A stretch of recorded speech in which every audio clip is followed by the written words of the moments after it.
गणनायकाय गणदेवताय गणाध्यक्षाय धीमहि गुणशरीराय गुणमण्डिताय गुणसानाय धीमहि गुणातीताय गुणाधीशाय गुणप्रविष्टाय धीमहि एकदन्ताय वक्रतुण्डाय गौरीतनयाय धीमहि।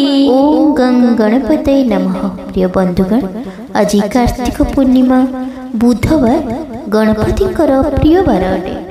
विघ्न विनाशक विघ्नहर्ता गणपतिंक महिमा हेउछि से समस्त देवतांक भितरे प्रथम पूज्य अटंती एवं बुद्धि ज्ञान एवं बाधा को दूर करिवार प्रतीक अटंती। गणपति को मंगल मूर्ति भी कहा जाए, कारण तांकर समस्त अंग जीवन को सठिक दिगरे जीवा पई प्रेरित करथांती। गणपति निराकार एवं सर्वव्यापी अटंती। जी समस्त स्थान रे अवस्थित अछंती तांकु भक्ति कले गृहरे सकारात्मक ऊर्जा एवं शांति धन सुख सौभाग्य आसीଥାଏ। गणपति विघ्नहर्ता को यही शिक्षा मिले निजर शक्तिर भूल प्रयोग केबे भी करंतु नहीं। जीवन रे भल कथा सुनंतु। गणपति शांत एवं संयम व्यवहार, अन्यमान को क्षमा करिबा, समस्त प्रति करुणा रखिबा शिखैथांती। क्रोध आम भितरे नकारात्मकता सृष्टि करिଥାଏ। भगवान विघ्नहर्तांकर एही मंत्र आज जप कले कि श्रवण कले जीवन रे सुख सौभाग्य धन संपत्ति वृद्धि हुए। ओम गणपतये नमः।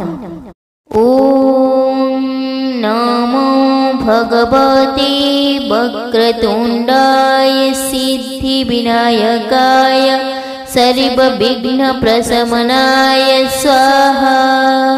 ओम नमो भगवते वक्रतुण्डाय सिद्धिविनायकाय सर्वविघ्नप्रशमनाय स्वाहा। ओम नमो भगवते वक्रतुण्डाय सिद्धिविनायकाय सर्वविघ्नप्रशमनाय स्वाहा।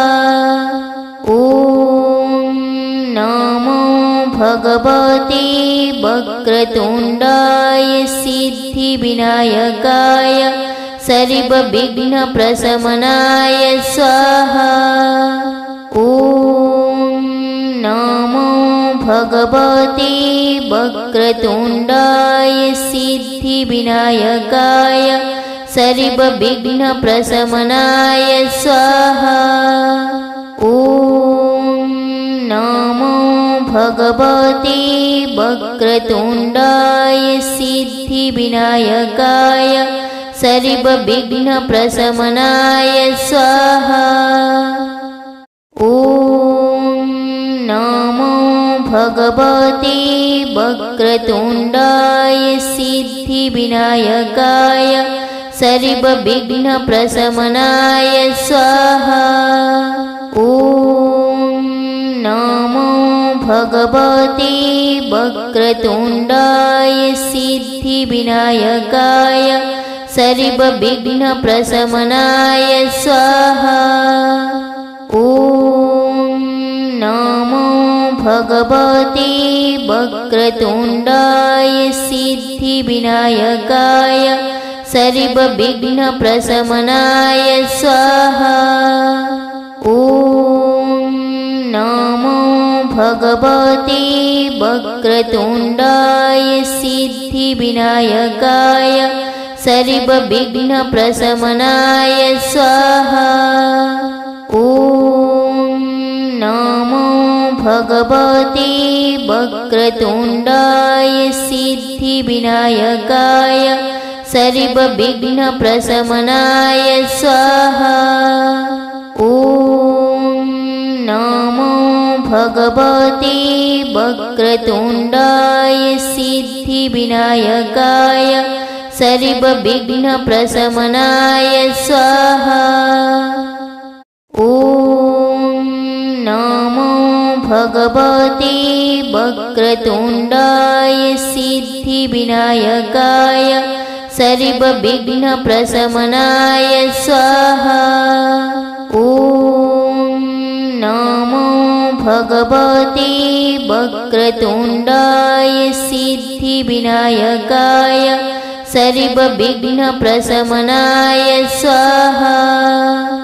ॐ नमो भगवते वक्रतुण्डाय सिद्धिविनायकाय सर्वविघ्नप्रशमनाय स्वाहा। ॐ नमो भगवते वक्रतुण्डाय सिद्धिविनायकाय सर्वविघ्नप्रशमनाय स्वाहा। ॐ नमो भगवते वक्रतुण्डाय सिद्धिविनायकाय सर्वविघ्नप्रशमनाय स्वाहा। ॐ नमो भगवते वक्रतुण्डाय सिद्धिविनायकाय सर्वविघ्नप्रशमनाय स्वाहा। ॐ नमो भगवते वक्रतुण्डाय सिद्धिविनायकाय सर्वविघ्नप्रशमनाय स्वाहा। ॐ नमो भगवते वक्रतुण्डाय सिद्धिविनायकाय सर्वविघ्नप्रशमनाय स्वाहा। ॐ नमो भगवते वक्रतुण्डाय सिद्धिविनायकाय सर्वविघ्नप्रशमनाय स्वाहा। ॐ नमो भगवते वक्रतुण्डाय सिद्धिविनायकाय सर्वविघ्नप्रशमनाय स्वाहा। ॐ नमो भगवते वक्रतुण्डाय सिद्धिविनायकाय सर्वविघ्नप्रशमनाय स्वाहा। ॐ नमो भगवते वक्रतुण्डाय सिद्धिविनायकाय सर्वविघ्नप्रशमनाय स्वाहा। ॐ नमो भगवते वक्रतुण्डाय सिद्धिविनायकाय सर्वविघ्नप्रशमनाय स्वाहा। ॐ नमो भगवते वक्रतुण्डाय सिद्धिविनायकाय सर्वविघ्नप्रशमनाय स्वाहा। ॐ नमो भगवते वक्रतुण्डाय सिद्धिविनायकाय सर्वविघ्नप्रशमनाय स्वाहा। ॐ नमो भगवते वक्रतुण्डाय सिद्धिविनायकाय सर्वविघ्नप्रशमनाय स्वाहा। ॐ नमो भगवते वक्रतुण्डाय सिद्धिविनायकाय सर्वविघ्नप्रशमनाय स्वाहा। ॐ नमो भगवते वक्रतुण्डाय सिद्धिविनायकाय सर्वविघ्नप्रशमनाय स्वाहा। ॐ नमो भगवते वक्रतुण्डाय सिद्धिविनायकाय सर्वविघ्नप्रशमनाय स्वाहा। ॐ नमो भगवते वक्रतुण्डाय सिद्धिविनायकाय सर्वविघ्नप्रशमनाय स्वाहा। ॐ नमो भगवते वक्रतुण्डाय सिद्धिविनायकाय सर्वविघ्नप्रशमनाय स्वाहा। ॐ नमो भगवते वक्रतुण्डाय सिद्धिविनायकाय सर्वविघ्नप्रशमनाय स्वाहा। ॐ नमो भगवते वक्रतुण्डाय सिद्धिविनायकाय सर्वविघ्नप्रशमनाय स्वाहा। ॐ नमो भगवते वक्रतुण्डाय सिद्धिविनायकाय सर्वविघ्नप्रशमनाय स्वाहा। ॐ नमो भगवते वक्रतुण्डाय सिद्धिविनायकाय सर्वविघ्नप्रशमनाय स्वाहा। ॐ नमो भगवते वक्रतुण्डाय सिद्धिविनायकाय सर्वविघ्नप्रशमनाय स्वाहा। ॐ नमो भगवते वक्रतुण्डाय सिद्धिविनायकाय सर्वविघ्नप्रशमनाय स्वाहा। ॐ नमो भगवते वक्रतुण्डाय सिद्धिविनायकाय सर्वविघ्नप्रशमनाय स्वाहा। ॐ नमो भगवते वक्रतुण्डाय सिद्धिविनायकाय सर्वविघ्नप्रशमनाय स्वाहा। ॐ नमो भगवते वक्रतुण्डाय सिद्धिविनायकाय सर्वविघ्नप्रशमनाय स्वाहा। ॐ नमो भगवते वक्रतुण्डाय सिद्धिविनायकाय सर्वविघ्नप्रशमनाय स्वाहा।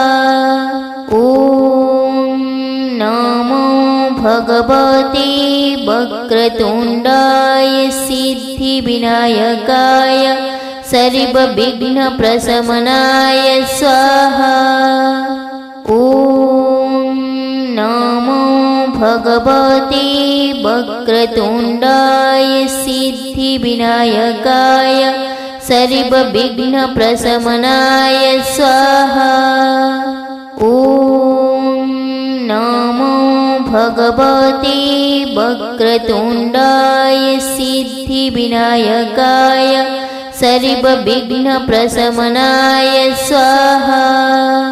ॐ नमो भगवते वक्रतुण्डाय सिद्धिविनायकाय सर्वविघ्नप्रशमनाय स्वाहा। ॐ नमो भगवते वक्रतुण्डाय सिद्धिविनायकाय सर्वविघ्नप्रशमनाय स्वाहा। ॐ नमो भगवते वक्रतुण्डाय सिद्धिविनायकाय सर्वविघ्नप्रशमनाय स्वाहा। ॐ नमो भगवते वक्रतुण्डाय सिद्धिविनायकाय सर्वविघ्नप्रशमनाय स्वाहा। ॐ नमो भगवते वक्रतुण्डाय सिद्धिविनायकाय सर्वविघ्नप्रशमनाय स्वाहा। ॐ नमो भगवते वक्रतुण्डाय सिद्धिविनायकाय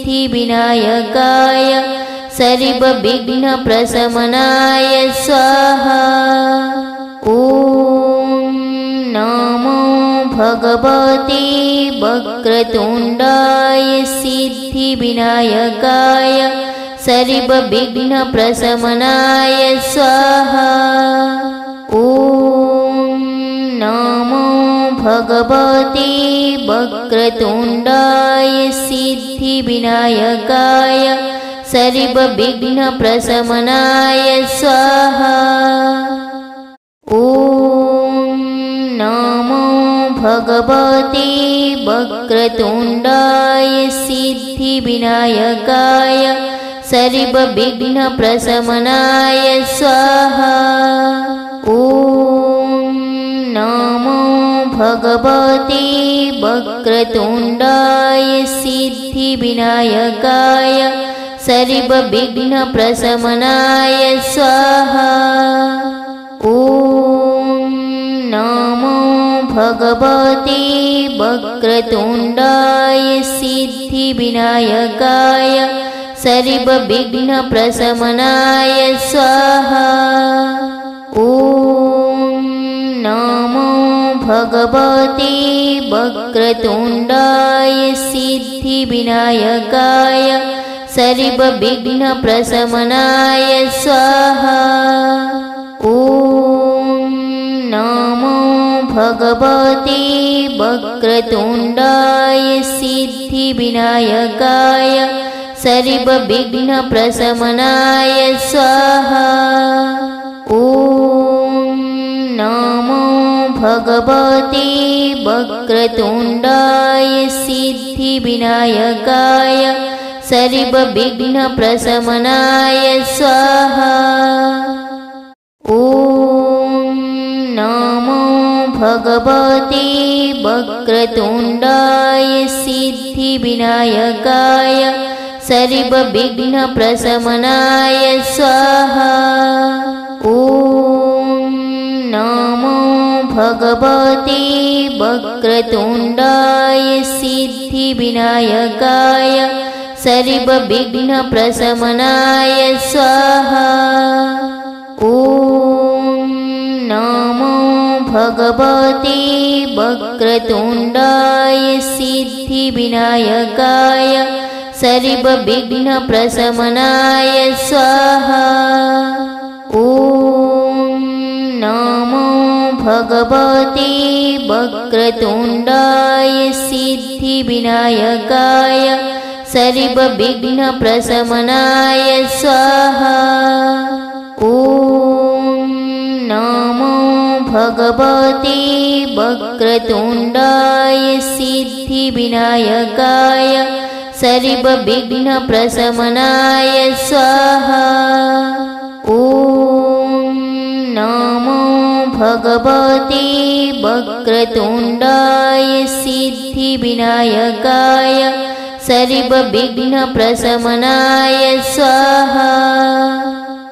ॐ नमो भगवते वक्रतुण्डाय सिद्धिविनायकाय सर्वविघ्नप्रशमनाय स्वाहा। ॐ नमो भगवते वक्रतुण्डाय सिद्धिविनायकाय सर्वविघ्नप्रशमनाय स्वाहा। ॐ नमो भगवते वक्रतुण्डाय सिद्धिविनायकाय सर्वविघ्नप्रशमनाय स्वाहा। ॐ नमो भगवते वक्रतुण्डाय सिद्धिविनायकाय सर्वविघ्नप्रशमनाय स्वाहा। ॐ नमो भगवते वक्रतुण्डाय सिद्धिविनायकाय सर्वविघ्नप्रशमनाय स्वाहा। ॐ नमो भगवते वक्रतुण्डाय सिद्धिविनायकाय सर्वविघ्नप्रशमनाय स्वाहा। ॐ नमो भगवते वक्रतुण्डाय सिद्धिविनायकाय सर्वविघ्नप्रशमनाय स्वाहा। ॐ नमो भगवते वक्रतुण्डाय सिद्धिविनायकाय सर्वविघ्नप्रशमनाय स्वाहा। ॐ नमो भगवते वक्रतुण्डाय सिद्धिविनायकाय सर्वविघ्नप्रशमनाय स्वाहा। ॐ नमो भगवते वक्रतुण्डाय सिद्धिविनायकाय सर्वविघ्नप्रशमनाय स्वाहा।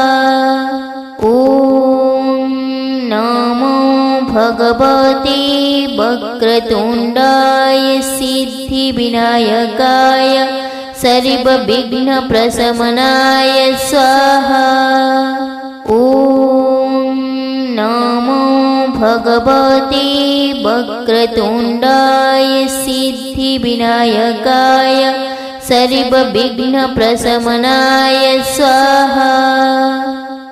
ॐ नमो भगवते वक्रतुण्डाय सिद्धिविनायकाय सर्वविघ्नप्रशमनाय स्वाहा।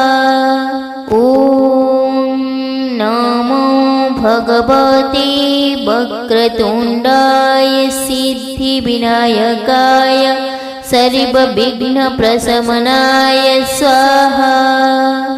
ॐ नमो भगवते वक्रतुण्डाय सिद्धिविनायकाय सर्वविघ्नप्रशमनाय स्वाहा। ॐ नमो भगवते वक्रतुण्डाय सिद्धिविनायकाय सर्वविघ्नप्रशमनाय स्वाहा।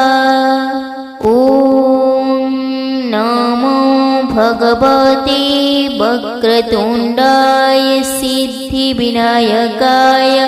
सर्वविघ्नप्रशमनाय स्वाहा।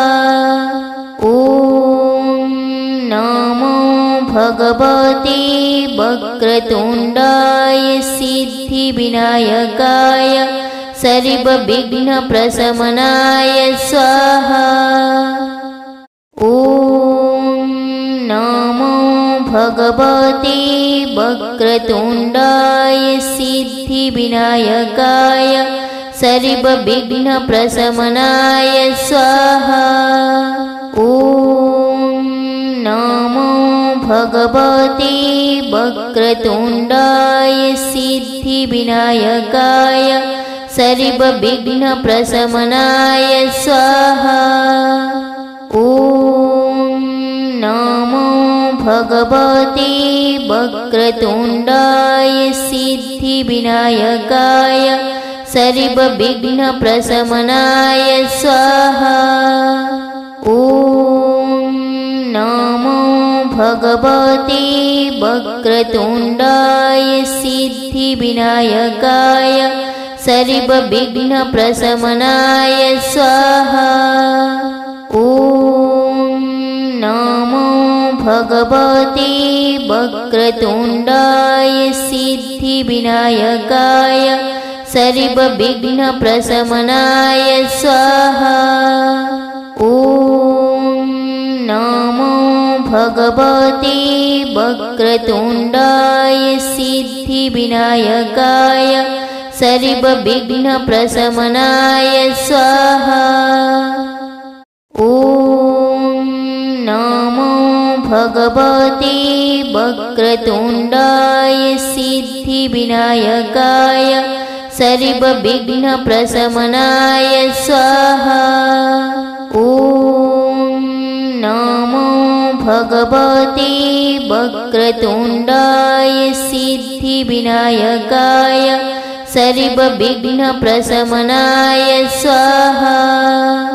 ॐ नमो भगवते वक्रतुण्डाय सिद्धिविनायकाय सर्वविघ्नप्रशमनाय स्वाहा। ॐ नमो भगवते वक्रतुण्डाय सिद्धिविनायकाय सर्वविघ्नप्रशमनाय स्वाहा।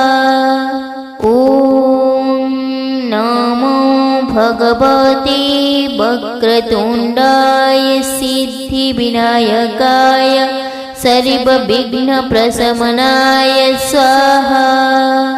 ॐ नमो भगवते वक्रतुण्डाय सिद्धिविनायकाय सर्वविघ्नप्रशमनाय स्वाहा। ॐ नमो भगवते वक्रतुण्डाय सिद्धिविनायकाय सर्वविघ्नप्रशमनाय स्वाहा। ॐ नमो भगवते वक्रतुण्डाय सिद्धिविनायकाय सर्वविघ्नप्रशमनाय स्वाहा। ॐ नमो भगवते वक्रतुण्डाय सिद्धिविनायकाय सर्वविघ्नप्रशमनाय स्वाहा। ॐ नमो भगवते वक्रतुण्डाय सिद्धिविनायकाय सर्वविघ्नप्रशमनाय स्वाहा। ॐ नमो भगवते वक्रतुण्डाय सिद्धिविनायकाय सर्वविघ्नप्रशमनाय स्वाहा। ॐ नमो भगवते वक्रतुण्डाय सिद्धिविनायकाय सर्वविघ्नप्रशमनाय स्वाहा। ॐ नमो भगवते वक्रतुण्डाय सिद्धिविनायकाय सर्वविघ्नप्रशमनाय स्वाहा। ॐ नमो भगवते वक्रतुण्डाय सिद्धिविनायकाय सर्वविघ्नप्रशमनाय स्वाहा।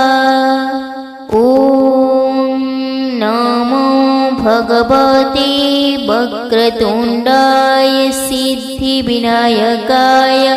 सर्वविघ्नप्रशमनाय स्वाहा। ॐ नमो भगवते वक्रतुण्डाय सिद्धिविनायकाय सर्वविघ्नप्रशमनाय स्वाहा। ॐ नमो भगवते वक्रतुण्डाय सिद्धिविनायकाय सर्वविघ्नप्रशमनाय स्वाहा। ॐ नमो भगवते वक्रतुण्डाय सिद्धिविनायकाय सर्वविघ्नप्रशमनाय स्वाहा।